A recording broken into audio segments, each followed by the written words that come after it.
Kuna wakati mtu unaweza ukapita katika jambo zito sana, ambapo hata kushare na rafiki au mtu wako wa karibu huwezi, kwa sababu unaona hatakuelewa. Kwa hiyo unaamua kulia na Mungu wako.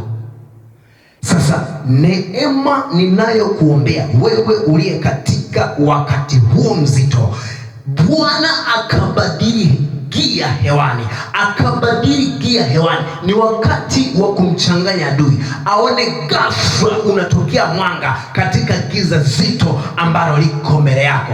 Acha nikusomee Mika sura 7 mstari wa 8 na wa 10. Nitasoma: usifurahi juu yangu, adui yangu, niangukapo nitasimama tena, nikaapo gizani, Bwana atakuwa nuru kwangu. Bwana atakuwa nuru kwangu.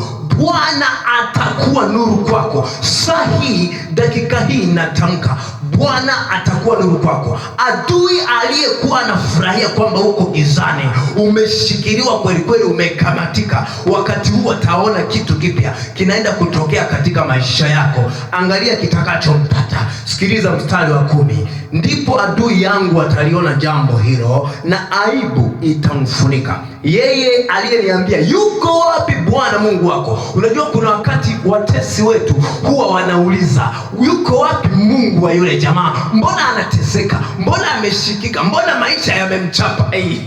Sasa sikiliza, macho yangu yatamtazama sasa, atakanyagwa kama matope ya njia kuu.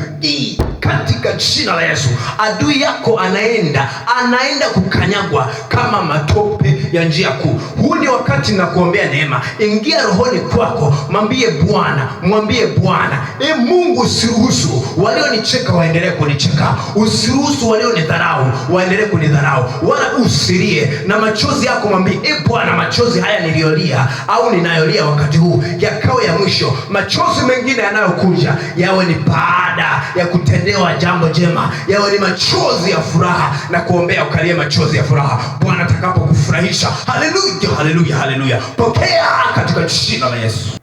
Bwana anasema katika Isaya sura ya 54 mstari wa 7, anasema, kwa kitambo kidogo nimekuacha, kwa kitambo kidogo tu nimekuacha, lakini kwa rehema nyingi nitakukusanya. Bwana anakakukusanye jioni ya leo, wakati huu unaponisikiliza na kunitazama. Bwana akakukusanye, akakutoe katika pito lako, katika jina la Yesu. Amen.